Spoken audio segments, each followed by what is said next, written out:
ಪುರುಷರ ಮೇಲೆ ಅನ್ಯಾಯ ಸೆಪರೇಟ್ ಆಗಿರೋದಿಲ್ಲ. ಈಗ ಅನ್ಯಾಯ ಮೆಟ್ರಿಮೋನಿಯಲ್ ಇಶ್ಯೂ ಅಂತ ಬಂದ್ರೆ ಕೌಟುಂಬಿಕ ಕಲಹ ಯಾವುದೇ ಜಗಳ ಇರಲಿ, ಅದು ಗಂಡ ಹೆಂಡತಿ ಇಬ್ಬರ ನಡುವೆನೂ ಇರ್ತದೆ. ಈಗ ಹೆಂಡತಿ ಕೆಲವೊಂದು ಕೇಸ್ನಾಗ ಅನ್ಯಾಯ ಆಗಿರ್ತದೆ, ಗಂಡಗೆ ಕೆಲವೊಂದು ಕೇಸ್ನಲ್ಲಿ ಅನ್ಯಾಯ ಆಗಿರ್ತದೆ. ಇನ್ನು ಕೆಲವೊಂದು ಕೇಸ್ ಒಳಗೆ ಬರೀ ಮಿಸ್ಅಂಡರ್ಸ್ಟ್ಯಾಂಡಿಂಗ್ ಆಗಿರ್ತಾವೆ ಕೆಲವೊಂದು, ಅದು ಇಬ್ಬರಿಗೂ ಅನ್ಯಾಯ ಆದಂಗೆ. ಲಾಯರ್ಸ್ ಯಾಕೆ ಪುರುಷರ ಕೇಸ್ ತಗೊಳಕ್ಕೆ ಮುಂದೆ ನೋಡ್ತಾರೆ? ಎಲ್ಲ ದೇಶದಾಗೂ ದೌರ್ಜನ್ಯಕ್ಕೊಳಗಾಗಿದ್ರು ಅವ್ರಿಗೆ ಸೂಟೇಬಲ್ ಕಾನೂನು ಬರಬೇಕು ಅಂತ ಹೇಳಿ ಕಾನೂನು ಬಂತು. ಕಾನೂನು ಅಂತ ಬಂದಾಗ ಹೆಣ್ಮಕ್ಳ ಪರವಾಗಿ ಲಾಯರ್ಗಳು ಈಸಿಯಾಗಿ ಕೆಲವೊಂದ್ಸಲ ಮಾತಾಡ್ತಾರೆ. ಕಣ್ಣೀರು ಹಾಕಿದ್ರೆ ಸಾಕು ನಮ್ಮ ಫೇವರೇಬಲ್ ಆರ್ಡರ್ ಬರ್ತದೆ ಅಂತ. ಆಮೇಲೆ ಕೆಲವೊಬ್ಬರು ಅಡ್ವೊಕೇಟ್ ತಲೆ ಒಳಗೆ ಹೆಂಗಿದೆ, ಕಾನೂನೆಲ್ಲ ಹೆಣ್ಮಕ್ಳ ಫೇವರ್ ಅದಾವು, ಗಂಡು ಮಕ್ಳ ಕಡೆ ಕೇಸ್ ತಗೊಂಡ್ರೆ ನಾವು ಗೆದಿಯೋ ಚಾನ್ಸಸ್ಸೇ ಇಲ್ಲ. ಸೊ ಕೇಸ್ ತಗೊಂಡು ಸೋತ್ವಿ ಅಂತ ಯಾಕೆ ಅನಿಸ್ಕೋಬೇಕು, ಅದಕ್ಕೆ ತಗೊಳ್ಳೋದಿಲ್ಲ. ಗಂಡನ ಕಡೆ ಹೊಡೆಸ್ಕೊಂಡು ಬಂದು ಕೊಡುವಂಥ ಜಡ್ಜಸ್ನು ನಾನು ನೋಡಿದ್ದೆ. ಅವ್ರು ಏನು ಜಜ್ಮೆಂಟ್ ಕೊಡ್ತಾರೆ ಪಾಪ ಹೆಣ್ಮಗಳು, ಅಲ್ಲಿ ಅನ್ಯಾಯ ದೌರ್ಜನ್ಯ ಎರಡು ಕಡೆ ನಡೀತದೆ. ಇಲ್ಲ ಹೆಂಡತಿ ಕಡೆ ಹರಾಸ್ ಆದಂತಹ ಜಡ್ಜ್ಗಳು ಇರ್ತಾರೆ. ಡಿವೋರ್ಸ್ ಅಪ್ಲೈ ಮಾಡ್ತಾರೆ, ಅಲಿಮನಿ ಕೇಳ್ತಾರೆ ಲೇಡೀಸ್. ಸೊ ಇದನ್ನ ಬಿಸ್ನೆಸ್ ಮಾಡ್ಕೊಂಡ್ಬಿಟ್ಟಿದ್ದಾರೆ, ಮದುವೆ ಆಗ್ತಾರೆ, ಡಿವೋರ್ಸ್ ಕೇಳ್ತಾರೆ, ದುಡ್ಡಿಸ್ಕೊಂಡು ಹೋಗ್ತಾರೆ ಅಂತ ಮಾತುಗಳು ಕೇಳಿ ಬರ್ತಾ ಇದೆ. ಇದ್ರ ಬಗ್ಗೆ ನಿಮ್ಮ ಒಪಿನಿಯನ್ ಏನಿದೆ? ಅಂತ ಹೆಣ್ಮಕ್ಳು ಕಡಿಮೆ, ಎಲ್ಲರೂ ಅದನ್ನು ಬಿಸ್ನೆಸ್ ಮಾಡ್ಕೊಂಡಿಲ್ಲ. ನೀವು ನೋಡ್ತಾ ಇದ್ರೆ ಪಬ್ಲಿಕ್ ನೆಕ್ಸ್ಟ್, ನಾನು ಪದ್ಮಶ್ರೀ. ಪುರುಷ ಪ್ರಧಾನ ಸಮಾಜದಲ್ಲಿ ನಾವಿದ್ದೀವಿ ಅಂತ ಹೇಳ್ತಾರೆ, ಆದರೆ ಇಲ್ಲಿ ಪುರುಷರಿಗೆ ಅನ್ಯಾಯ ಆಗ್ತಾ ಇದ್ರೆ ಯಾರು ಕೂಡ ಮುಂದೆ ಬರ್ತಾ ಇಲ್ಲ.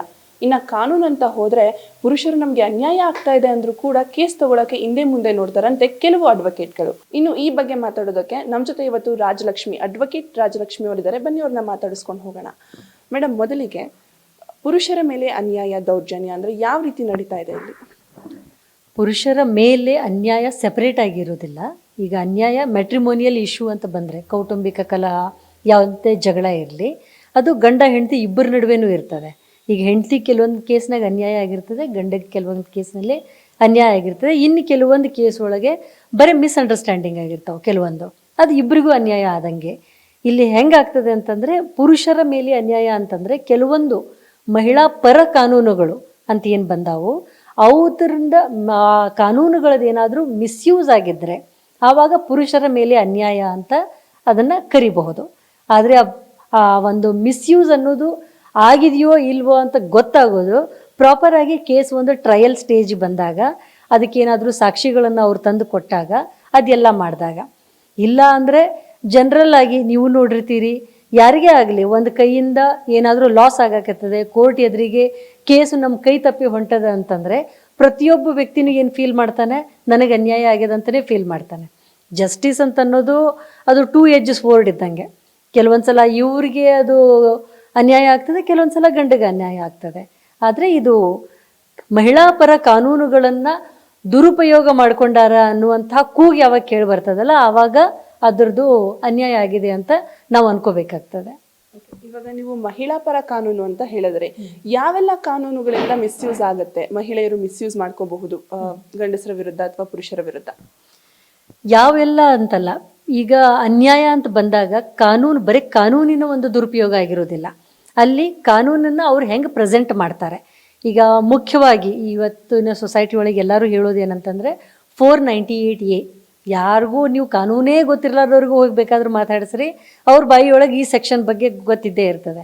ಹೆಣ್ಮಕ್ಳು 498A ದುರುಪಯೋಗ ಮಾಡ್ಕೊಳ್ಳಕತ್ತಾರ, ಅದನ್ನು ತಡಿಬೇಕು, ಅವರು ಅದರಿಂದಾಗಿ ಗಂಡಸರಿಗೆ ಅನ್ಯಾಯ ಆಗ್ಯದ ಅಂತ ಹೇಳ್ತಾರೆ. ಈ 498A ದುರುಪಯೋಗದ ಸೆಕ್ಷನ್ ಒಳಗೆ ನಂಬರ್ 1 ಬರ್ತದೆ. ಅದು ಬಿಟ್ಟು ನೆಕ್ಸ್ಟ್ ಬೇರೆ ಮ್ಯಾಟ್ರಿಮೋನಿಯಲ್ ಯಾವುದೇ ಇರಲಿ, ಡೊಮೆಸ್ಟಿಕ್ ವೈಲೆನ್ಸ್ ಆ್ಯಕ್ಟ್ ಬಂದಾಗೂ ಬರೇ ಗಂಡನ ಮೇಲೆ ಕೇಸ್ ಹಾಕೋದಿಲ್ಲ, ಗಂಡನ ಎಲ್ಲ ಫ್ಯಾಮಿಲಿ ಮೆಂಬರ್ಸ್ ಮೇಲೆ ಕೇಸ್ ಹಾಕ್ತಾರೆ ಅಂತೆಲ್ಲ ಹೇಳ್ತಾರೆ. ಅದಕ್ಕೆ ಕೆಲವೊಂದು ಸಲ ಅದನ್ನೂ ತಕ್ಕ ಮಟ್ಟಿಗೆ ನಿಜ ಇದೆ, ಆದರೆ ಕಂಪ್ಲೀಟಾಗಿ ನಿಜ ಅಲ್ಲ.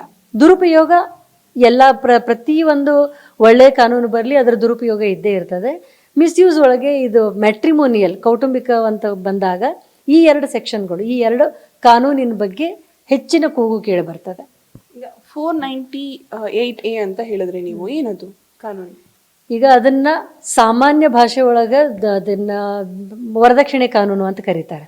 ಅದು ಬರೇ ವರದಕ್ಷಿಣೆ ಕಾನೂನು ಅಲ್ಲ. ಆ್ಯಕ್ಚುಲಿ ವರದಕ್ಷಿಣೆ ಅನ್ನೋ ಪದ್ಧತಿ ಅದು ಪಿಡುಗು ಜಾಸ್ತಿ ಆದಾಗ ಅದಕ್ಕೆ ಒಂದು ಎ ಅಂತಲೂ ಸೇರಿಸಿದ್ರು. ವರದಕ್ಷಿಣೆ ಬಗ್ಗೆ ಯಾವುದೇ ಹೆಣ್ಮಗಳಿಗೆ ಒಂದು ದೌರ್ಜನ್ಯ ಆದರೆ, ಗಂಡನ ಮನೆಯೊಳಗೆ ಟಾರ್ಚರ್ ಆದರೆ, ಹಿಂಸೆ ಆದರೆ, ಅದರ ಮೇಲೆ ಆಕೆ ಅದರ ಕಂಪ್ಲೇಂಟ್ ಕೊಡ್ಬೋದು, ಗಂಡನ ಮೇಲೆ, ಗಂಡನ ಮನೆಯವರ ಮೇಲೆ. ಆದರೆ ಅದು ಬರೀ ವರದಕ್ಷಿಣೆ ಸಲುವಾಗಿ ಅಂತಿಲ್ಲ, ಅದರೊಳಗೆ ಬೇರೆ ಬೇರೆ ದೌರ್ಜನ್ಯಗಳು ಸೇರ್ಕೋತಾವೆ. ಅಲ್ಲಿ ಏನು ಹೇಳ್ತಾರೆ ಅಂತಂದರೆ ಫಿಸಿಕಲ್ ಮತ್ತು ಮೆಂಟಲ್. ಅಲ್ಲಿ ದೈಹಿಕ ದೌರ್ಜನ್ಯ ಇರ್ಬೋದು, ಆಕೆಗೆ ಹೊಡಿತಿರ್ಬೋದು, ಗಾಯ ಮಾಡ್ತಿರ್ಬೋದು, ಇನ್ನೇನೋ ಕೆಲವೊಂದು ಸಲ ಡೌರಿ ಡೆತ್ ಕೇಳ್ತಿದ್ವಿ, ಈಗ ಕೆಲವೊಂದು ಬೇರೆ ಬೇರೆ ರೀತಿಯೊಳಗೆ ಕೇಳ್ತೀವಿ. ಅದನ್ನು ಮೊದಲು ವಧು ದಹನ ಎಲ್ಲ ಎಷ್ಟು ನ್ಯೂಸ್ ಒಳಗೆ ಬಂದೇ ಬರ್ತಿತ್ತು, ಕೆರೋಸಿನ್ ಹಾಕಿ ಹೆಂಡತಿಗೆ ಕೊಂದರು, ಅದು ಮಾಡಿದರು ಅಂತ. ಆವಾಗ ಅದೆಲ್ಲನೂ ಜಾಸ್ತಿ ಅಂದ್ರೆ ಇದಕ್ಕೆ ಬಂದಿತ್ತು, ಮುನ್ನೆಲೆಗೆ ಬಂದದ್ದು ಈ ಸಬ್ಜೆಕ್ಟು. ಅದ್ರ ಜೋಡಿ ಮಾನಸಿಕ ಒಂದು ತೊಂದರೆ ಅನ್ನೋದೇನದಲ್ಲ, ಹಿಂಸೆ, ಅದು ಇನ್ನೂ ಹೆಚ್ಚಿಂದು. ಅಲ್ಲಿ ಗಂಡ ಆಗಲಿ ಗಂಡನ ಮನೆಯವರಾಗಲಿ ಆಕೆಗೆ ಹೊಡೆಯೋದಿಲ್ಲ. ಅಲ್ಲೇನು ಮಾಡ್ತಾರೆ, ಆಕೆ ತಾನಾಗೆ ಮನೆ ಬಿಟ್ಟು ಹೋಗುವಂಗೆ ಮಾಡೋದು, ಇಲ್ಲ ಮಾನಸಿಕ ಕಿರುಕುಳ ಕೊಡೋದು, ಕೋಆಪ್ರೇಟ್ ಮಾಡಲಾರ್ದೆ ಇರೋದು. ಇಂಥ ಎಲ್ಲ ಮಹಿಳೆಯರ ಮೇಲಾಗುವಂಥ ದೈಹಿಕ ಮತ್ತು ಮಾನಸಿಕ ಜೋಡಿ ವರದಕ್ಷಿಣೆ ಅನ್ನುವಂಥ ಪಿಡುಗು. ಅಲ್ಲಿ ಏನು ಕೇಳೋದು, ಅದು ಡೈರೆಕ್ಟಾಗಿ ಹೆಣ್ಣಿನ ತಂದೆ ತಾಯಿಯಿಂದನೇ ಕೇಳಬೇಕಂತಿಲ್ಲ ವರದಕ್ಷಿಣೆನ. ಆಕೆ ಏನಾದರೂ ಜಾಬ್ ಮಾಡ್ತಿದ್ರೆ ಆಕಿನ ಕಂಪ್ಲೀಟ್ ಸ್ಯಾಲ್ರಿ ತಂದು ನನ್ನ ಕಡೆ ಕೊಡಬೇಕು. ಅದು ಅದು ಹೆಂಗದ ಸೊಸೈಟಿ ಒಳಗೆ ಅಂದರೆ, ಮದುವೆ ಆದ ಕೂಡಲೇ ಹೆಂಡತಿ ಗಂಡನ ಮನೆ ಆಸ್ತಿ, ಆಕೆ ದುಡಿದು ಪ್ರತಿಯೊಂದು ಪೈಸೆನೂ ಗಂಡನ ಮನೆಗೆ ಹೋಗಬೇಕು ಅನ್ನುವಂಥ ಮನಸ್ಥಿತಿ ಅವ್ರ ತಲೆಯೊಳಗೆ ಇರೋದ್ರಿಂದ ಇಂಥ ಒಂದು ದೌರ್ಜನ್ಯಗಳು ನಡೀತಿದ್ವು. ಆವಾಗ ಹೆಣ್ಣುಮಕ್ಕಳ ರಕ್ಷಣೆಗಾಗಿ ಇದು ಕಾನೂನು ಬಂತು. ಅದೇ ಥರ ಡೊಮೆಸ್ಟಿಕ್ ವೈಲೆನ್ಸ್ ಆ್ಯಕ್ಟ್ ಸಹಿತ ಅಲ್ಲಿನೂ ಇರೋದೇನಂತಂದರೆ, ಅಲ್ಲಿ ಇಮ್ಮಿಡಿಯೇಟಾಗಿ ರಿಲೀಫ್ ಬೇಕು ಹೆಣ್ಮಕ್ಳಿಗೆ. ಕೆಲವೊಂದು ಸಲ ಅಂದರೆ ಗಂಡ ಮನೆ ಬಿಟ್ಟು ಹೊರಗೆ ಹಾಕಿರ್ತಾನೆ, ಇಲ್ಲ ಏನೂ ಮೇಂಟೆನೆನ್ಸ್ ಕೊಡ್ತಿರೋದಿಲ್ಲ, ಆಕೆಗೆ ಮಕ್ಕಳಿರ್ತಾರೆ, ಆವಾಗ ಆಕೆ ಮನೇನ ಹೆಂಗೆ ನಡೆಸಬೇಕು, ಬಿಟ್ಟು ಹೋಗಿಬಿಟ್ಟಿರ್ತಾನೆ, ಬೇರೆ ಹೆಣ್ಮಗಳ ಜೋಡಿ ಹೋಗಿರ್ತಾನೆ. ಅಂಥ ಸಂದರ್ಭದೊಳಗೆ ಹೆಣ್ಮಗಳು ಮನೆ ಹೆಂಗೆ ನಡೆಸಬೇಕು, ಕ್ವಿಕ್ಕಾಗಿ ರಿಲೀಫ್ ಸಿಗೋ ಸಲುವಾಗಿ. ಉಳಿದ ಎಲ್ಲ ಕಾನೂನಿನೊಳಗೂ ಮೇಂಟೆನೆನ್ಸ್ ಅಂತ ಕೇಳಿದರೆ ವರ್ಷಗಟ್ಟಲೆ ಆಗ್ತದೆ ಒಂದು ಆರ್ಡರ್ ಬರೋಕ್ಕೆ, ಈ ಕಾನೂನಿನೊಳಗೆ ಕ್ವಿಕ್ಕಾಗಿ ಸಿಗ್ತದೆ ಅನ್ನೋ ಕಾರಣಕ್ಕೆ ಈ ಕಾನೂನುಗಳು ಬಂದದ್ದು. ಈಗ ನೀವು ಸಾಕಷ್ಟು ಕೇಸ್ಗಳನ್ನು ಹ್ಯಾಂಡಲ್ ಮಾಡಿರ್ತೀರಾ, ಸೊ ಯಾರಾದರೂ ನಿಮ್ಮ ಹತ್ರ ಬಂದು ಹೇಳ್ಕೊಂಡಿದ್ದಾರಾ ಪುರುಷರು, ನಮ್ಗೆ ಅನ್ಯಾಯ ಆಗ್ತಾ ಇದೆ, ಕಣ್ಣೀರು ಇಟ್ಟಿದ್ದಾರಾ, ಇದೇನಾದರೂ ನಡೆದಿದೆಯಾ? ಬರೀ ಕಣ್ಣೀರಲ್ಲ, ಬೇಕಾದಷ್ಟು ಸಲ ಆಗಿದೆ.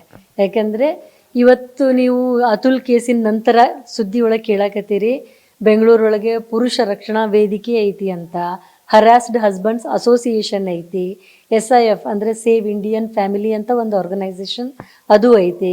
ನಾನು ಬೇರೆ ಬೇರೆ ಕೆಲವೊಂದು ಆರ್ಗನೈಸೇಷನ್ ಜೋಡಿ ವರ್ಕು ಮಾಡೀನಿ, ಅವರಿಗೂ ನಾನು ಸಲಹೆ ಸೂಚನೆ ಕೊಡ್ತಿರ್ತೀನಿ. ನನ್ನ ಕ್ಲೈಂಟ್ಗಳು ಹೆಚ್ಚಾಗಿ ಎಲ್ಲೇ ಬರ್ತಾರೆ ಆ ಸಂಘಟನೆಯಿಂದನೂ ಬಂದವರು ಅದಾರ, ಗಂಡು ಮಕ್ಕಳು ಬೇಕಾದಷ್ಟು ಜನ ಅದಾರ. ಬರೇ ಕಣ್ಣೀರು ಹಾಕೋದಲ್ಲ, ಅವರು ಎಷ್ಟೋ ಸಲ ಕೆಲವೊಂದು ಥಾಟ್ಸನ್ನು ನಮ್ಮ ಎದುರಿಗೆ ಹೇಳ್ತಾರೆ. ಅಂದರೆ ನನಗೂ ಎಷ್ಟೋ ಸಲ ಅನ್ನಿಸ್ತದೆ, ಮೇಡಮ್ ಸೂಸೈಡ್ ಮಾಡ್ಕೊಂಡ್ಬಿಟ್ರೆ ಎಲ್ಲ ಪ್ರಾಬ್ಲಮ್ ಸಾಲ್ವ್ ಆಗ್ತದಲ್ಲ ಅಂತ ಅನ್ನುವಂಥ ಗಂಡಸರು ಅದಾರೆ. ಅದು ನಿಜಾನೂ ಐತಿ ಎಷ್ಟೋ ಸಲ, ಅದು ಯಾವುದನ್ನು ಸುಳ್ಳು ಅಂತ ಅನ್ನೋಕ್ಕಾಗೋದಿಲ್ಲ. ಯಾಕೆ ಆ ಥರ ಥಾಟ್ ಬರುತ್ತೆ ಅವ್ರಿಗೆ? ಅಂದರೆ ಅಷ್ಟು ಹಿಂಸೆ ಕೊಡ್ತಾರಾ, ಮೆಂಟಲಿ ಕೊಡ್ತಾರಾ, ಅಥವಾ ಫಿನಾನ್ಷಿಯಲಿ ಏನಾದರೂ ಪ್ರೆಷರ್ ಆಗ್ತಾರ ಮನೆಯಲ್ಲಿ? ಈಗ ಪ್ರೆಷರ್ ಅಥವಾ ಒಂದು ತೊಂದರೆ ಅನ್ನೋದೇನದಲ್ಲ, ಅದು ಭಾಳ ಭಾಳ ವೆರೈಟಿ ಒಳಗಿರ್ತದೆ. ಫಿಸಿಕಲ್ ಭಾಳ ಕಡಿಮೆ. ಗಂಡಸರು ಯೂಶ್ವಲಿ ಫಿಸಿಕಲ್ ಆಗಿ ಸೊಸೈಟಿ ಒಳಗೆ ಎಲ್ಲರೂ ಗೊತ್ತಿರೋ ಥರ ಗಂಡು ಮಕ್ಕಳು ಫಿಸಿಕಲಿ ಸ್ಟ್ರಾಂಗ್ ಇರ್ತಾರೆ. ಹೆಂಡತಿ ಅದಕ್ಕೆ ಗಂಡನ ಮೇಲೆ ಫಿಸಿಕಲಿ ಅಟ್ಯಾಕ್ ಮಾಡುವಂಥ ಸಂದರ್ಭಗಳು ಕಡಿಮೆ ಇಲ್ಲ ಅಂತಲ್ಲ, ಅಂಥ ಕೇಸು ಇತ್ತು ನನ್ನ ಹತ್ರ. ಹೆಂಡತಿ ಗಂಡಗೆ ರೆಗ್ಯುಲರಾಗಿ ಹೊಡಿತಿದ್ಲು, ಅಂಥದ್ದು ಕೇಸಿತ್ತು, ಅವನಿಗೆ ಗಾಯಗಳು ಆಗ್ತಿದ್ವು. ಆ ಫೋಟೋಗ್ರಾಫ್ಸು ನನ್ನ ಹತ್ರ ಅದಾವು, ಅದನ್ನು ತೋರಿಸಿನೇ ನಾನು ಬೇಲು ತೊಗೊಂಡಿದ್ದೆ. ಅಂಥ ಕೇಸ್ಗಳು ಅದಾವು. ಆದರೆ ಆ ನಂಬರ್ಗಳು ಹೆಣ್ಮಕ್ಳ ಮೇಲೆ ಆಗುವ ದೌರ್ಜನ್ಯ ನಂಬರ್ ಕಂಪೇರ್ ಮಾಡಿದರೆ ವೆರಿ ವೆರಿ ಲೆಸ್, ನೆಗ್ಲಿಜಿಬಲ್ ಅನ್ಬೋದು. ಆದರೆ ಮೆಂಟಲ್ ಏನಂತಾರಲ್ಲ, ಮಾನಸಿಕವಾದಂಥ ಒಂದು ದೌರ್ಜನ್ಯ ಅದು ಆಗುತ್ತಿರ್ತದೆ. ಅದೇ ಥರ ಅದನ್ನು ಇನ್ನೊಂದು ಬೇರೆ ಆ್ಯಂಗಲ್ದಿಂದ ನೋಡಿದರೆ, ಯಾರ್ದು ಈ ದೌರ್ಜನ್ಯ ತಡ್ಕೊಳ್ಳೋ ಶಕ್ತಿ ಎಷ್ಟಿರ್ತದೆ ಅದ್ರ ಮೇಲೇನೂ ಡಿಪೆಂಡ್ ಆಗ್ತದೆ. ಆಮೇಲೆ ಮೇನ್ ದೌರ್ಜನ್ಯ ಗಂಡಸರು ಇವತ್ತು ಹೇಳೋದೇನು ಅಂತಂದರೆ, ನಂಬರ್ ಆಫ್ ಕೇಸಸ್ ಒಂದೊಂದೇ ಈಗ ಅಕಸ್ಮಾತ್ ಗಂಡ ಹೆಂಡತಿ ನಡುವೆ ಅಂಡರ್ಸ್ಟ್ಯಾಂಡಿಂಗ್ ಇಲ್ಲ, ಡೈವೋರ್ಸಿಗೆ ಬಂದದೆ ವಿಷಯ, ಮೇಂಟೆನೆನ್ಸಿಗೆ ಬಂದದೆ ಅಂತಂದರೆ ಡೈವೋರ್ಸ್ ಕೇಸ್ ಹಾಕಿ ಮ್ಯೂಚುವಲ್ ಆಗಿ ಕುಂತು ಮಾತಾಡಿ ಸೆಟಲ್ ಮಾಡಿಕೊಂಡು ಒಂದು ಡೀಸೆಂಟಾಗಿ ದೂರ ಹೋಗುವಂಥ ಒಂದು ಅವಕಾಶ ಅದ. ಫ್ಯಾಮಿಲಿ ಕೋರ್ಟ್ ಅದಕ್ಕೊಂದು ಅವಕಾಶ ಕೊಡ್ತದೆ. ಎಲ್ಲಿ ಆ ಪಾಸಿಬಿಲಿಟಿನೇ ಇಲ್ಲ. ಒಬ್ರು ಯಾರೋ ಟೋಟಲಿ ಕೋಆಪ್ರೇಟ್ ಮಾಡೋದಿಲ್ಲ, ಇನ್ನೊಬ್ರಿಗೆ ಡೈವೋರ್ಸ್ ಬೇಕೇ ಬೇಕು ಅನ್ನೋ ಸಂದರ್ಭದೊಳಗೆ ಕೇಸ್ ನಡೀತಾವೆ. ಉಳಿದದ್ದು ಎಲ್ಲ ಕೇಸ್ ಒಳಗೂ ಡಿಸ್ಕಷನ್ಗೆ ಅವಕಾಶ ಇರ್ತದೆ. ಆದರೂ ಒಂದು ವಿಂಡಿಕ್ಟಿವ್ ಮೆಂಟ್ಯಾಲಿಟಿ ಅಂತ ಕರಿತೀವಲ್ಲ, ದ್ವೇಷ, ಸೇಡು, ನಾನು ಇವನ್ನ ಸುಮ್ಮನೆ ಬಿಡಬಾರ್ದು, ಇವನಿಗೆ ಬುದ್ಧಿ ಕಲಿಸ್ಬೇಕು ಅಂಥ ಕೆಲವೊಂದು ಕೇಸು ಇರ್ತಾವೆ. ಎಲ್ಲ ಕೇಸು ಅಲ್ಲ, ಅಂಥ ಕೆಲವೊಬ್ಬರು ಹೆಣ್ಮಕ್ಳು ಇದ್ದೇ ಇರ್ತಾರೆ. ಅಲ್ಲಿ ಏನಾಗ್ತದೆ, ಅವ್ರ ನಂಬರ್ ಆಫ್ ಕೇಸ್ ಇನ್ಕ್ರೀಸ್ ಮಾಡ್ತಾರೆ. ಒಂದೇ ಕೇಸ್ ಹಾಕಿ ಸೆಟ್ಲ್ ಮಾಡ್ಕೊಳ್ಳೋ ಬದಲು ಏನು ಮಾಡ್ತಾರೆ, ಅದ್ರ ಜೋಡಿ ಇದೊಂದು ಕೇಸ್ ಹಾಕೋಣ, ಕ್ರಿಮಿನಲ್ ಕೇಸ್ ಹಾಕೋಣ, ಡೊಮೆಸ್ಟಿಕ್ ವೈಲೆನ್ಸ್ ಹಾಕೋಣ, ಜೋಡಿ ಮೇಂಟೆನೆನ್ಸಿಗೆ ಒಂದು ಬೇರೆ ಕೇಸ್ ಹಾಕೋಣ. ಆಮೇಲೆ ಅಕಸ್ಮಾತ್ ಫ್ಯಾಮಿಲಿ ಕೋರ್ಟ್ ಏನಾದರೂ ಮೇಂಟೆನೆನ್ಸ್ ಅಂತ ಕೊಟ್ಟುಬಿಟ್ರೆ ಈ ಹಣ ಸಾಕಾಗೋದಿಲ್ಲ ಅಂತ ಎನ್ಹಾನ್ಸ್ಮೆಂಟಿಗೆ ಮತ್ತೊಂದು ಕೇಸ್ ಹಾಕೋಣ. ಈ ಥರ ನಂಬರ್ ಆಫ್ ಕೇಸಸ್ ಇನ್ಕ್ರೀಸ್ ಆಕೋದು ಹೋಗ್ತಾವೆ. ಆ ಒಂದು ಎಲ್ಲ ಕೇಸು ಜಸ್ಟ್ ಒಂದು ಇಮ್ಯಾಜಿನ್ ಮಾಡಿರಿ, ಗೌರ್ಮೆಂಟ್ ಎಂಪ್ಲಾಯಿ ಅದಾನ ಅಂದ್ಕೊಳ್ರಿ, ಇಲ್ಲ ಪ್ರೈವೇಟ್ ಎಂಪ್ಲಾಯಿ, ಒಂದು ತಿಂಗಳೊಳಗೆ 4ರಿಂದ 5 ಸಲ 5 ಕೋರ್ಟಿಗೆ ಅವನು ಹೋಗಬೇಕು ಅಂದರೆ ಯಾವ ಆಫೀಸ್ನವ್ರು ಅಷ್ಟು ರಜಾ ಕೊಡ್ತಾರೆ ಅವನಿಗೆ? ಆ ಒಂದು ಪ್ರೆಷರ್ ಇನ್ಕ್ರೀಸ್ ಆಗ್ತದೆ. ಆ ಒಂದು ಪ್ರೆಷರ್ ಇನ್ಕ್ರೀಸ್ ಆದಾಗ ಅದು ಮೆಂಟಲ್ ಸ್ಟ್ರೆಸ್. ಇವತ್ತಿನ ದಿವಸದೊಳಗೆ, ಇವತ್ತಿನ ಜನ್ರೇಷನ್ದೊಳಗೆ ಹೈಯೆಸ್ಟ್ ಪ್ರಾಬ್ಲಮ್ ಇರೋದು ಮೆಂಟಲ್ ಸ್ಟ್ರೆಸ್ದಿಂದ. ಜಾಬ್ ರಿಲೇಟೆಡ್ಕ್ಕಿಂತ ಹೆಚ್ಚಿಗೆ ಮೆಂಟಲ್ ಸ್ಟ್ರೆಸ್ಸು ಬೇರೆ ಬೇರೆ ಕಾರಣಕ್ಕೆ ಬರ್ತದೆ. ಆ ಸ್ಟ್ರೆಸ್ ಇನ್ಕ್ರೀಸ್ ಆದಾಗ ಇದನ್ನು ಹ್ಯಾಂಡಲ್ ಮಾಡೋಕ್ಕಾಗೋದಿಲ್ಲ ಕೆಲವೊಬ್ಬರಿಗೆ. ಕೆಲವೊಬ್ರು ಹ್ಯಾಂಡಲ್ ಮಾಡ್ತಾರೆ ಇನ್ನೇನೇನೋ ಒಂದು ರೀತಿಯೊಳಗೆ, ಕೆಲವೊಬ್ರಿಗೆ ಮಾಡೋಕ್ಕಾಗೋದಿಲ್ಲ. ಆವಾಗ ಅವರು ಎಕ್ಸ್ಟ್ರೀಮ್ ಸ್ಟೆಪ್ ತಗೋತಾರೆ. ಅಲ್ಲಿ ಬೇರೆ ಬೇರೆ ರೀತಿಯಿಂದ ಅದನ್ನು ಹ್ಯಾಂಡಲ್ ಮಾಡಬೇಕಾಗ್ತದೆ. ಡಿವೋರ್ಸ್ಗೆ ಅಪ್ಲೈ ಮಾಡ್ತಾರೆ, ಅಲಿಮನಿ ಕೇಳ್ತಾರೆ ಲೇಡೀಸು. ಸೊ ಇದನ್ನ ಬಿಸ್ನೆಸ್ ಮಾಡ್ಕೊಂಡು ಬಿಟ್ಟಿದ್ದಾರೆ, ಮದುವೆ ಆಗ್ತಾರೆ, ಡಿವೋರ್ಸ್ ಕೇಳ್ತಾರೆ, ದುಡ್ಡು ಇಸ್ಕೊಂಡು ಹೋಗ್ತಾರೆ ಅಂತ ಮಾತುಗಳು ಕೇಳಿ ಬರ್ತಾ ಇದೆ. ಇದ್ರ ಬಗ್ಗೆ ನಿಮ್ಮ ಒಪಿನಿಯನ್ ಏನಿದೆ? ಇಲ್ಲ, ಅಂಥ ಕೆಲವೊಂದು ಎಕ್ಸಾಂಪಲ್ಸ್ ಅದಾವು, ಇಲ್ಲಂತಲ್ಲ. ನಾನು ಹ್ಯಾಂಡಲ್ ಮಾಡಿದ ಕೇಸ್ ಒಳಗೂ ಅದಾವು. ಆದರೆ ಅಂಥ ಹೆಣ್ಮಕ್ಳು ಕಡಿಮೆ ಇರ್ತಾರೆ. ಎಲ್ಲರೂ ಅದನ್ನು ಬಿಸ್ನೆಸ್ ಮಾಡ್ಕೊಂಡಿಲ್ಲ. ಅಲ್ಲಿ ಹೆಂಗೆ ಅಲಿಮನಿ ಪ್ರಶ್ನೆ ಯಾಕೆ ಬರ್ತದೆ ಅಂತಂದರೆ, monthly maintenance first priority. Court ಹೇಳೋದು ಮಂತ್ಲಿ ಮೇಂಟೆನೆನ್ಸ್. ಅದು ಮಗು ಇದ್ದರೆ, ಅಕಸ್ಮಾತ್ ಹೆಂಡತಿ ಏನು ಜಾಬ್ ಮಾಡ್ತಿರ್ಲಿಲ್ಲ ಅಂತಂದರೆ ಆಕೆಗೆ ಮೇಂಟೆನೆನ್ಸ್ ಕೊಡಬೇಕಾಗಿದ್ದು ಅದು ಕಾನೂನು ಐತಿ, ಅದು ಗಂಡನ ಕರ್ತವ್ಯನೂ ಆಗ್ತದೆ. ಈಗ ಈಸಿಯಾಗಿ ಹೇಳಿಬಿಡ್ಬೋದು, ಎಷ್ಟು ಮಂದಿ ಎಷ್ಟೋ ಸಲ ಇಂಜಿನಿಯರ್ಸೇ ಇರಲಿ, ಡಾಕ್ಟರ್ಸೇ ಇರಲಿ, ಯಾರೇ ಇರಲಿ, ಮದುವೆ ಆದ ನಂತರ, ಮಕ್ಕಳು ಹುಟ್ಟಿದ ನಂತರ ಕರಿಯರ್ ಸ್ಯಾಕ್ರಿಫೈಸ್ ಮಾಡ್ತಾರೆ, ತಮ್ಮ ಜಾಬ್ ಬಿಟ್ಬಿಡ್ತಾರೆ. ಆಮ್ಯಾಗ ಎಷ್ಟೋ ಸಲ ಗಂಡಿನ ಮನೆಯವರು ಡಿಮಾಂಡು ಮಾಡ್ತಾರೆ, ಮದುವೆ ಆದಮೇಲೆ ಜಾಬ್ ಬಿಡಬೇಕು ಅಂಥೇಳಿ. ಆ ಜಾಬ್ ಬಿಟ್ಟು ಹೆಣ್ಮಗಳು ಈಗ 10 ವರ್ಷದ ನಂತರನೋ 12 ವರ್ಷದ ನಂತರನೋ ಡಿವೋರ್ಸಿಗೆ ಹಾಕ್ತಾಳೆ. ಆಕೆ ಜಾಬು ಬಿಟ್ಟಿರ್ತಾಳೆ. ಈಗ ಆಕೆಗೆ ಅರ್ನಿಂಗೂ ಇಲ್ಲ. ಆಕೆ ವಾಪಸ್ ಜಾಬ್ ಮಾಡ್ತೀನಿ ಅಂತಂದರೆ ಆ ಕರಿಯರ್ ಬ್ರೇಕ್ನಾಗ ಆಕೆಗೆ ಜಾಬ್ ಸಿಗೋದಿಲ್ಲ, ರೆಗ್ಯುಲರ್ ಇರೋರಿಗೆ ಸಿಗೋದಿಲ್ಲ. ಅಂಥ ಪರಿಸ್ಥಿತಿಯೊಳಗೆ ಆಕೆಗೆ ನೆಕ್ಸ್ಟ್ ಆಪ್ಷನ್ ಏನು? ತನ್ನ ಲೈಫನ್ನು ಸೆಟಲ್ ಮಾಡ್ಕೋಬೇಕು ಅಂತಂದರೆ ಒಂದು ಡೀಸೆಂಟ್ ಲಮ್ಸಮ್ ಅಮೌಂಟ್ ಬೇಕಾಗ್ತದೆ. ಅದನ್ನು ಅಲಿಮನಿ ಅಂತ ಕರೀತಾರೆ. ಆವಾಗ ಗಂಡನ ಮನೆಯವರು ಅಥವಾ ಗಂಡ ಏನು ಹೇಳ್ತಾನೆ, ನಾನು ಮಂತ್ಲಿ ಇಷ್ಟು ಕೊಡ್ತೀನಿ ಅಂತ ಹೇಳ್ತಾನೆ. ಮೋಸ್ಟ್ ಆಫ್ ದಿ ವುಮನ್ ಅಥವಾ ಹೆಣ್ಣು ಮಕ್ಕಳ ಪರವಾದ ವಕೀಲರು ಇದನ್ನು ಒಪ್ಪೋದಿಲ್ಲ, ಒಪ್ಪಬಾರ್ದು ಅಂತಲೂ ಅನ್ಕೋತಾರೆ. ಅದಕ್ಕೇನು ರೀಸನ್ ಅಂದರೆ, ತಿಂಗಳು ಗಂಡ ಕೊಡೋಕೆ ಶುರು ಮಾಡ್ತಾನಲ್ಲ, ಆ ಅಮೌಂಟು ಆಕೆ ಮತ್ತೊಂದು ಮದುವೆ ಆಗುತ್ತಾನೆ ಅಷ್ಟೇ ಇರ್ತದೆ. ಅಕಸ್ಮಾತ್ ಆಕೆ ಮದುವೆ ಆಗಲಿಲ್ಲ ಅಂತಂದರೆ ಒಂದು ಮಾತು, ಮದುವೆ ಆದರೆ ಅದು ನಿಂತು ಬಿಡ್ತದೆ. ಇನ್ನೊಂದು ಕಾರಣ ಅಂತಂದರೆ, ಒಂದು 4 ತಿಂಗಳು ಕಂಟಿನ್ಯೂಸ್ ಆಗಿ ಕೊಡ್ತಾರೆ, ಇನ್ನೊಂದು 4 ತಿಂಗಳು ಕೊಡೋದಿಲ್ಲ. ಆವಾಗ ಹೆಣ್ಮಗಳು ಏನು ಮಾಡಬೇಕು? ಮತ್ತೆ ಕೋರ್ಟಿಗೆ ಹೋಗಬೇಕು, ಮತ್ತೊಂದು ಪೆಟಿಷನ್ ಹಾಕಬೇಕು, ನನ್ನ ಗಂಡಗೆ ಈಗ ಆರ್ಡರ್ ಆಗಿತ್ತು, ಅವನು ಇದನ್ನು ಕೊಡ್ತಾ ಇಲ್ಲ, ಮತ್ತೆ ಕೊಡಿಸ್ರಿ ಅಂತ. ಈ ಒಂದು ಪ್ರೊಸೆಸ್ಸು ಕಂಟಿನ್ಯೂಟಿ ಆಗಿಬಿಡ್ತದೆ, ತಿಂಗಳು ಕೊಡೋದು. ಅದಕ್ಕೆ ಹೆಣ್ಮಕ್ಳು ಏನು ಮಾಡ್ತಾರೆ, ತಿಂಗಳು ನಿನ್ನ ಮುಖಾನೇ ನೋಡೋದು ಬೇಡ, ಲಮ್ಸಮ್ ಅಮೌಂಟ್ ಕೊಟ್ಬಿಡು, ನಾನು ಹೋಗ್ಬಿಡ್ತೀನಿ ಅಂತ. That is called alimony. ನಮ್ಗೆ ಇವಾಗ ಒಂದು ಎಕ್ಸಾಂಪಲ್ ಕೊಡ್ಬೋದಾ? ವಿತೌಟ್ ರಿವೀಲಿಂಗ್ ದೇರ್ ಐಡೆಂಟಿಟಿ, ನಿಮ್ಮ ಹತ್ರ ತುಂಬ ಕಷ್ಟ ದೌರ್ಜನ್ಯ ಆಗಿದೆ ಅಂತ ಹತ್ಕೊಂಡು ಹೇಳ್ಕೊಂಡು ಬಂದವ್ರದ್ದು ಒಂದು ಎಕ್ಸಾಂಪಲ್ ಕೊಡ್ಬೋದಾ? ಯಾವ ರೀತಿ ಆಯಿತು ಅವ್ರ ಕೇಸು ಅಂತ? ಈಗ ಸೇಮ್ ಕೇಸು ಇನ್ನೂ ನಡೆದಿದೆ, ಅಥವಾ ಇನ್ನೂ ಕೆಲವೊಂದು ಕೇಸನ್ನು ರೀಸೆಂಟಾಗಿ ಮುಗಿಸಿದೆ. ಒಂದು ಕೇಸ್ ಒಳಗೆ ಹೆಂಡತಿ ಗಂಡಗೆ ಹೊಡಿತಿದ್ಲು. ಅದು ಗಂಡಗೆ ಹೊಡಿತಿದ್ಲು, ಆದರೆ ಅವ್ನು ಯಾರಿಗೂ ಅದನ್ನು ಹೇಳ್ಕೊತಿರ್ಲಿಲ್ಲ. ಒಂದೇ ರಿಕ್ವೆಸ್ಟ್ ಮಾಡ್ಕೋತಿದ್ದ, ಏನಂತಂದರೆ ದಯವಿಟ್ಟು ಮುಖದ ಮೇಲೆ ಹೊಡಿಬೇಡ, ಗಾಯ ಆದರೆ ಜನ ಕೇಳ್ತಾರೆ, ಬೇರೆ ಕಡೆ ಬೇಕಾದರೆ ಹೊಡಿ ಅಂತ. ಇದು ಲಿಟ್ರಲಿ ಆಗಿರೋದು. ಆದರೆ ಅವನಿಗೆ ಒಂದು ಸಲ ಎಷ್ಟು ದೊಡ್ಡ ಗಾಯ ಆಯಿತು ಅಂದರೆ, ಡಾಕ್ಟ್ರ್ ಕಡೆ ಹೋದಾಗ ಡಾಕ್ಟ್ರ್ ಅವನಿಗೆ ಅಡ್ಮಿಟ್ ಮಾಡಿಕೊಂಡು ಅವ್ರು ಪೊಲೀಸ್ರಿಗೆ ಫೋನ್ ಮಾಡಿದರು. ತಾವಾಗೇ ಅದು ಬೇರೆ ಏನೂ ಆಗಲಿಲ್ಲ, ಅವನು ಹೋಗಿರಲಿಲ್ಲ ಪೊಲೀಸ್ರ ಹತ್ರ. ಡಾಕ್ಟ್ರ್ ಫೋನ್ ಮಾಡಿದರು, ಮಾಡಿ ಇವನ ಮೇಲೆ ಈ ಥರ ಡೊಮೆಸ್ಟಿಕ್ ವೈಲೆನ್ಸ್ ಆಗಿದೆ, ನೀವು ಬಂದು ಕಂಪ್ಲೇಂಟ್ ತೊಗೊಳ್ರಿ ಅಂತ. ಸೇಮ್ ಅಲ್ಲಿನೂ ಇಲ್ಲಿ ಆದಂಗೆ ಆಯಿತು. ಪೊಲೀಸರು ಫಸ್ಟ್ ನಗ್ತಾರೆ, ಏನೋ ಹೆಂಡತಿ ಕಡೆ ಹೊಡೆಸ್ಕೋತೀಯಲ್ಲ. ಹೊಡೆಸ್ಕೊಳ್ಳೋದು, ತಿರುಗಿ ಹೊಡೆಯೋದು ದೊಡ್ಡದಿರೋದಿಲ್ಲ. ತಿರುಗಿ ಹೊಡೆದಿಲ್ಲ ಅಂತಂದರೆ ಅವನ ಕಡೆ ಶಕ್ತಿ ಇಲ್ಲ ಅಂತಲ್ಲ, ಹೊಡೆದಿಲ್ಲ ಅವ್ನು ಬೇಕಂತಲೇ ಹೊಡೆದಿಲ್ಲ. ಆ ಕಂಪ್ಲೇಂಟು ಪೊಲೀಸರು ತಗೊಳ್ಳಿಲ್ಲ. ಆದರೆ ಪೊಲೀಸರು ಆಕೆನ ಕರೆದು ವಾರ್ನಿಂಗ್ ಮಾಡಿದರು, ಈ ಥರ ಮಾಡೋದು ಸರಿಯಲ್ಲ ಅಂತ. ಆಕೆಗೆ ಗೊತ್ತಾಯಿತು, ಇದೇನಾದ್ರೂ ಕಂಪ್ಲೇಂಟ್ ಆಗಿ ಕನ್ವರ್ಟ್ ಆದರೆ ಪ್ರಾಬ್ಲಮ್ ಆಗ್ತದೆ ಅಂತ ಇಮ್ಮಿಡಿಯೇಟ್ಲಿ ಆಕಿ ಅವನ ಮೇಲೆ 498 ಹಾಕಿದ್ಲು.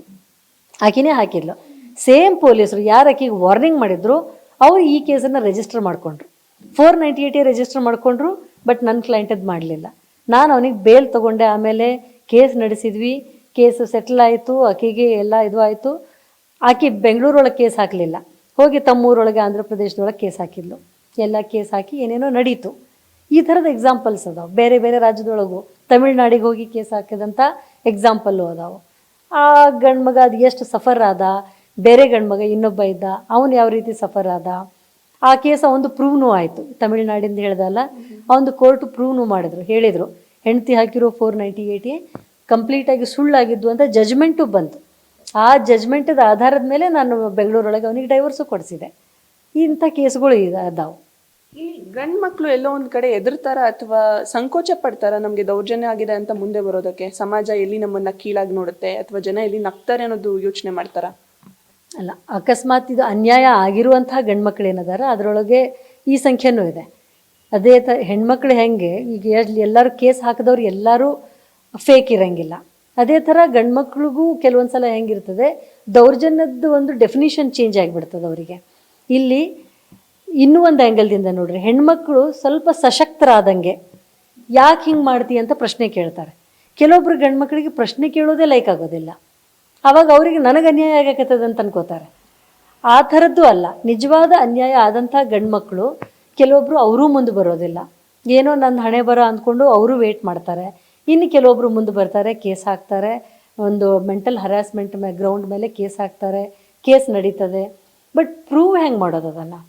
ಮನೆ ಒಳಗಾಗಿರೋದು ಯಾವುದೇ ಡೊಮೆಸ್ಟಿಕ್ ವೈಲೆನ್ಸ್ ಇರಲಿ, ಹೆಣ್ಮಕ್ಳ ಮೇಲೆ ಆಗಿರೋದಾಗಲಿ ಗಂಡು ಮಕ್ಕಳ ಮೇಲೆ ಆಗಿರೋದಾಗಲಿ ಮನೆ ಒಳಗಾಗಿರ್ತದೆ. ಪ್ರೂವ್ ಮಾಡೋದು ಭಾಳ ಕಷ್ಟ. ಅದರೊಳಗೂ ಗಂಡು ಮಕ್ಕಳ ಮೇಲೆ ಆಗಿದೆ ಅಂತಂದರೆ ಅದನ್ನು ಪ್ರೂವ್ ಮಾಡೋದು ಇನ್ನೂ ಕಷ್ಟ. ನಮಗೆ ಆ ಕೇಸ್ ಹ್ಯಾಂಡಲ್ ಮಾಡುವಾಗ ಭಾಳ ಪ್ರಾಬ್ಲಮ್ಸನ್ನು ಫೇಸ್ ಮಾಡಬೇಕಾಗ್ತದೆ. ಕರೆಕ್ಟಾಗಿ ಕಾನೂನು ಪ್ರಕಾರನೇ ವಿಚಾರ ಮಾಡುವಂಥ ಜಡ್ಜ್ಗಳು ತಾನು ಬೆಳೆದು ಬಂದದ್ದು ಪರಿಸ್ಥಿತಿ, ತಾನು ಓದಿದ್ದು ನೋಡಿದ್ದು ಎಲ್ಲನೂ ಪಕ್ಕಕ್ಕಿಟ್ಟು ವಿಚಾರ ಮಾಡ್ತಾರೆ. ಆದರೆ ಅಷ್ಟು ಕೆಪಾಸಿಟಿ ಎಲ್ಲ ಜಡ್ಜಿಗೆ ಇರೋದಿಲ್ಲ. ಕೆಲವೊಬ್ಬರು ವಲ್ನರೇಬಲ್ ಇರ್ತಾರೆ, ಬಯಾಸ್ಡ್ ಇರ್ತಾರೆ. ಈಗ ಗಂಡನ ಕಡೆ ಹೊಡೆಸ್ಕೊಂಡು ಬಂದು ಕೂಡುವಂಥ ಜಡ್ಜಸ್ಸನ್ನು ನಾನು ನೋಡೀನಿ. ಅವ್ರು ಏನು ಜಜ್ಮೆಂಟ್ ಕೊಡ್ತಾರೆ ಪಾಪ ಹೆಣ್ಮಗಳು. ಅಲ್ಲಿ ಅನ್ಯಾಯ ದೌರ್ಜನ್ಯ ಎರಡು ಕಡೆನೂ ಇರ್ತದೆ. ಇಲ್ಲ ಹೆಂಡತಿ ಕಡೆ ಹರಾಸ್ ಆದಂಥ ಜಡ್ಜ್ಗಳು ಇರ್ತಾರೆ. It depends upon judges personal opinion also. Thank you so much ma'am. So ಇದಿಷ್ಟ ಆಗಿತ್ತು ಅಡ್ವೊಕೇಟ್ ರಾಜಲಕ್ಷ್ಮಿ ಅವರ ಮಾತು. ನೋಡ್ತಾ ಇರಿ ಪಬ್ಲಿಕ್ ನೆಕ್ಸ್ಟ್. ಕ್ಯಾಮ್ರಾಮನ್ ಸಂತೋಷ್ ಜೊತೆ ಪದ್ಮಶ್ರೀ.